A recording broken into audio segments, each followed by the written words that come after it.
L'énergie que vous avez les quatre ensemble, là, c'est comme, pour moi, c'est comme une tornade d'énergie, mais d'énergie positive.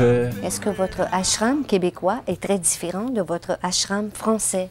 Vous pouvez comparer les deux? Très différent. Je ne dirais pas mon ashram québécois, l'ashram que les Québécois ont créé. Ils m'ont demandé il y a quelques années, est-ce qu'il y a un Français que vous connaissiez bien et qui pourrait venir parmi nous? À Hauteville et à Mangalam sont des lieux où on transmet une voie spirituelle. On peut appeler ça une voie ou un enseignement, une méthode. C'est un mode de vie universel, en fait, qui nous est proposé avec des critères précis à ce chemin-là. Et ce qu'il faut qui touche les gens, c'est pas la lettre, c'est vraiment toute l'énergie qu'il y a là-dedans, tout ce qui est véhiculé. La parole, c'est juste un véhicule. C'était vraiment un génie, on peut dire que c'était un génie fondateur.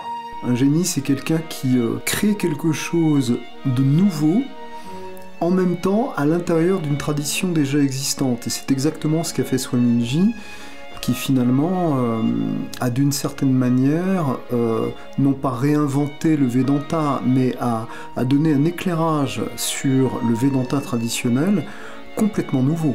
Et se libérer, dans le langage de Swamiji, c'est cesser de vivre enfermé dans notre monde. Quand je suis arrivée dans la grande salle à Hauteville et que j'ai vu ce portrait, j'ai vraiment pu entrevoir ce que Arnaud a pu nous dire sur ce qu'on pouvait ressentir en sa présence physique. Notre fils Joseph aussi, à la fin de l'hiver, s'est perdu en suivant des traces d'animaux. Progresser sur la voie, ce n'est pas seulement lorsqu'on fait une retraite dans un monastère ou lorsqu'on vient dans un lieu de ce type. C'est comment est-ce que, le plus souvent possible, je me souviens que je suis engagé sur cette voie. Et à ce moment-là, mon attitude va être différente et la manière dont je vais réagir à une situation ou à un vécu intime, une maladie, une émotion douloureuse, va être de plus en plus différente. Arnaud s'est dit, mais si tout à coup je disparais, qui prend la relève? Qu'est-ce que c'est la perspective d'être détenteur de la lignée dans cette école particulière? Notoirement, il y a une responsabilité par rapport à l'ensemble de notre école.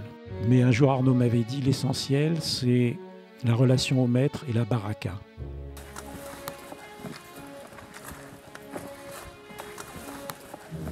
Ici, c'était un lieu qui était complètement sauvage, avec du boisé sur toute la surface. Et Roger d'Hauteville donc, est venu concevoir le lac, un peu notre lieu de méditation en fait. Et ce qui me touche toujours dans les photos, c'est particulièrement les photos où on voit la complicité ou la communion d'un autre ordre qu'on peut sentir entre un maître et son disciple.